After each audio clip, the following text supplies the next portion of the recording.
Isang mapagpalang araw po sa inyong lahat dyan sa God's Dwelling. Ako po'y bumabati ng isang congratulations sa inyo pong inaugural sa araw na ito.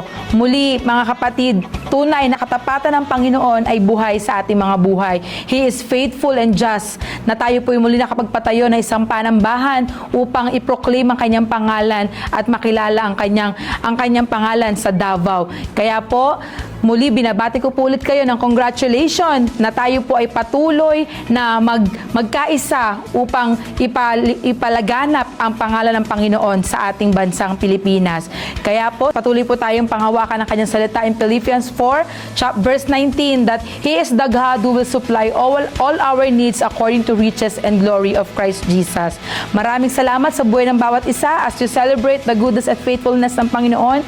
Tayo po ay magsama-samang magpuri at magdakila sa kanyang pangalan lamang. Good morning, NKMC Global God's Dwelling. At higit sa ating Diyos na buhay, tunay ang kanyang pagpapala ay hindi nagmamaliw sa simbahang ito. His faithfulness and goodness ay patuloy na nating nararamdaman. Kami po dito sa God's Tabernacle ay nakikiisa sa panibagong simbahang bubuksan dyan sa Pilipinas. Patuloy po tayo magsama-sama na dalhin ang ating buong pamilya, ang ating mga kakilala, ang buong Davao na makakilala sa ating Diyos na buhay. Sabi nga sa kanyang mga salita sa Philippians 4:13, we can do all things through Christ who strengthened us. Truly, mga kapatid, kaisa po ang God's Tabernacle na nakikiisa, nakikisaya at patuloy na susuporta sa God's Dwelling. We praise and thank the Lord po sa buhay ng bawat isa. God bless you all. NKMC Global God's Dwelling. Mayong buntag, adlaw gabi sa inyo diha sa Davao. Congratulations on your grand inauguration diha sa Davao God's Dwelling. May God bless this new beginning with wisdom, favor, and abundant success. Wishing you and pray you to continue growth, prosperity, and positive impact on every time you serve. Maglingkod po tayo sa ating Panginoon. Alam ko, papalaguin pa ng Panginoon ang ating simbahan dyan sa Davao. Sabi nga sa Proverbs 16 verse 3, commit on the Lord whatever you do, and He will establish your plan. God bless! Blessed morning po sa lahat. Kumusta po ang bawat isa? Praise God po sa ating Panginoong Diyos na ang answered prayer po ng ating bagong God's Dwelling in Davao ay pinagkaloob na po ng ating Panginoong Jesus. He has a good and faithful heart na binigay niya po ang ating simbahan as our own NKMC building. Congratulations for your opening po ng God's Dwelling. Praise God po. Sabi nga po sa Lucas chapter 4 verse 8, ang ating Panginoong Diyos lamang ang dapat nating sambahin. Siya lang po ang ating dapat paglingkuran.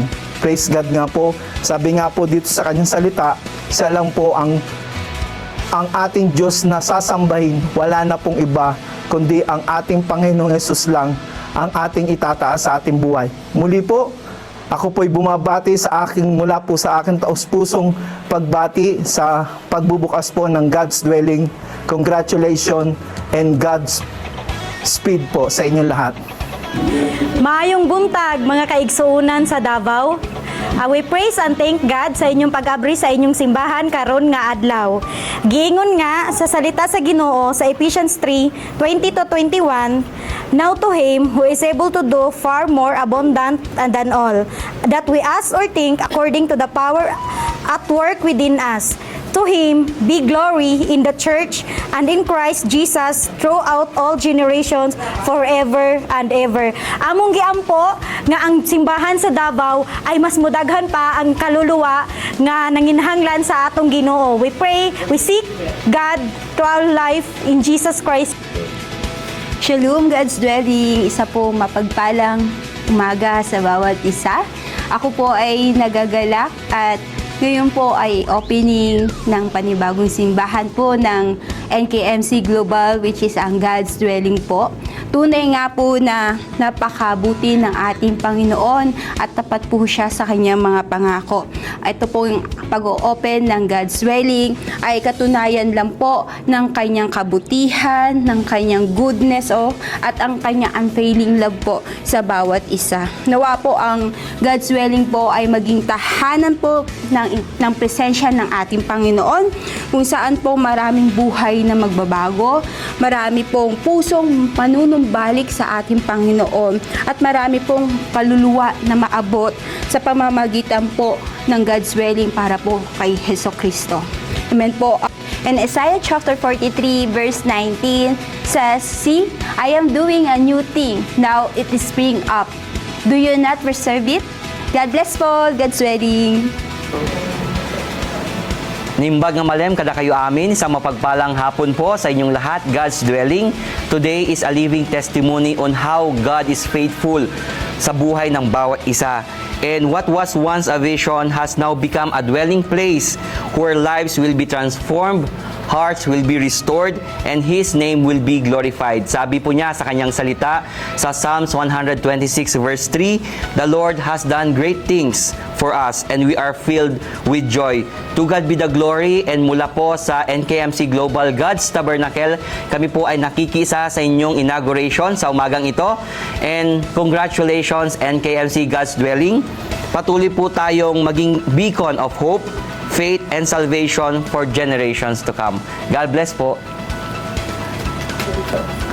Hello everyone, isang mapagpalang araw po sa inyo dyan sa Davao.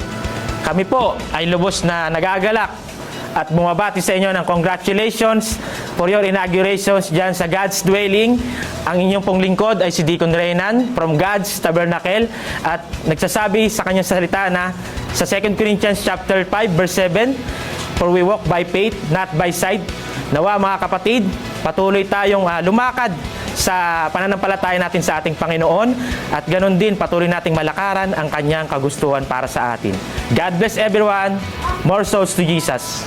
Mapagpalang umaga po lahat dyan sa Davao. Kami po ng NKMC Global God's Tabernacle ay nakikiisa po sa inauguration ngayong araw na ito. Ito po ay nagawa dahil po sa biyaya at grasya ng ating Panginoong Diyos, dahil po sa pagkakaisa ng bawat isa po sa atin na makapagpatayo po tayo ng bagong building dyan sa Davao. Nakita po natin ang mga panalangin po ng leaders natin at maging mga miyembro po ng panambahan na to ay nakiisa rin po. Kaya kami po ay nagpapasalamat talaga sa kabutihan ng ating Panginoong Diyos na ibinuhos niya ang kanyang pagpapala sa God's dwelling. Sabi nga sa kanyang mga salita, no?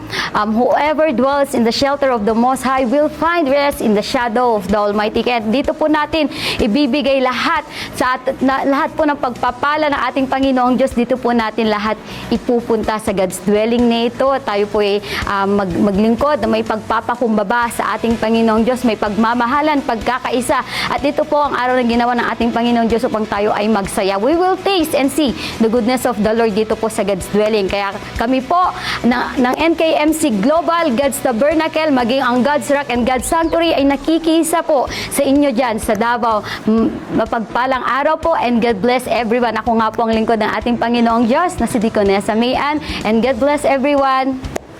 Congratulations on your inauguration, NKMC Global!